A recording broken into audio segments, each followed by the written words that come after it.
approach the witness, Your Honor? Grant. A copy for the bench. Absolutely. Now, Ms. Grace, what have I just handed you? This is a letter to Harper. And is it in substantially the same condition as the last time you saw it? Yes. It hasn't been changed or altered in any way? I think so. At this time, the defense moves to enter Exhibit 27. Objection, Your Honor, on the grounds of hearsay.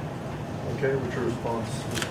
Murphy? My response would be that this is a statement by the party opponent pursuant to 802D2D. Your Honor, this party opponent to today's case is MTS, not Ms. Grace. Not every statement that Ms. Grace comes in underneath that. Now, for the specific rule that opposing counsel cited, 801D2D, it says that only statements made by an employee or an agent under very specific conditions within the scope of their employment and while they're still being employed can come into play.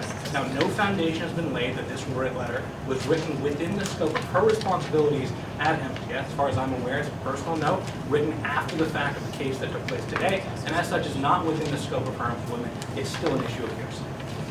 Yes, Your Honor. If I could turn your attention to pretrial order 3. Absolutely. Yeah. Pretrial. 2 and 3. Second page? Yes. Does it say vicarious liability at the top? Ours does, yes. Yes. So this is an issue of vicarious liability. Alex Grace, Jameson Clark, all the employees of MTS are acting as agents throughout the course of the trial for MTS, who is the party opponent. Okay, but I believe his argument is not that she is or was a party opponent, but the statements were made after her agency dealing with the issues in the case. So how do these statements meet the agency requirement? Yes, Your Honor. At the time she is writing this letter, she is still employed with Midlands Television Studios. Actually, she's still employed with Midlands Television Studios to this day. Your Honor, Okay, if I might respond. but how does, just so I understand, how does this relate to the employment? Just because she's an employee of them, how does this letter relate to her employment? That's my question. Yeah. I think that was his objection. Of course, Your Honor. It's about an event that occurred while she was employed at MTS. The statements, if you could look at, we're outside of the jury's earshot. You can look at the statements in this document. They clearly refer to the incident that occurred that day. There's references to Midlands Television Studios. When you say they clearly Yes. conformed, where? If I could turn, there's no lines on the side of this, but Well, page 1, 2, or 3? page 1. Count down. Yes. Page 1. Hold on. Page 1. Page 1. Okay, 4 Harper v. Exhibit number 20. Yes. Oh, no, I'm sorry, Your Honor. Page 1 of the writing, page 2 of the exhibit. Page 2.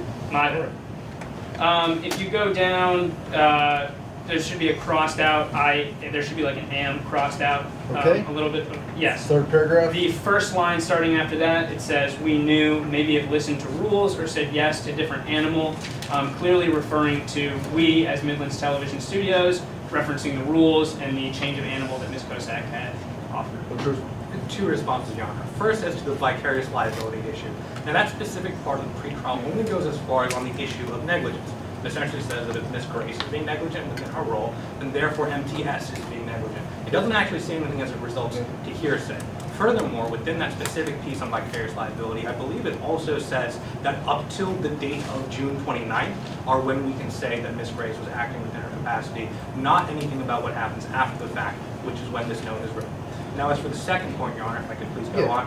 When it comes to 801D2D, it specifies that you have to be acting within your role as an employee within the scope of your employment. Okay. Now, opposing counsel might have pointed out some things that could potentially be talking about what happened on MTS, but that's not enough to meet the 801D2D bar. If that was true, then something as simple as a personal conversation between a husband or a wife, if it had to do with the work, would be able to fall underneath opposing counsel's definition of the law. But this law is very specific. It has to be done while an employee and within the scope.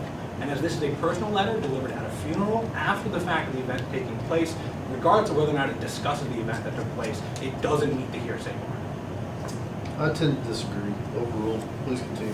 Yes, Your Honor. Exhibit plaintiff's 20 is entered into evidence.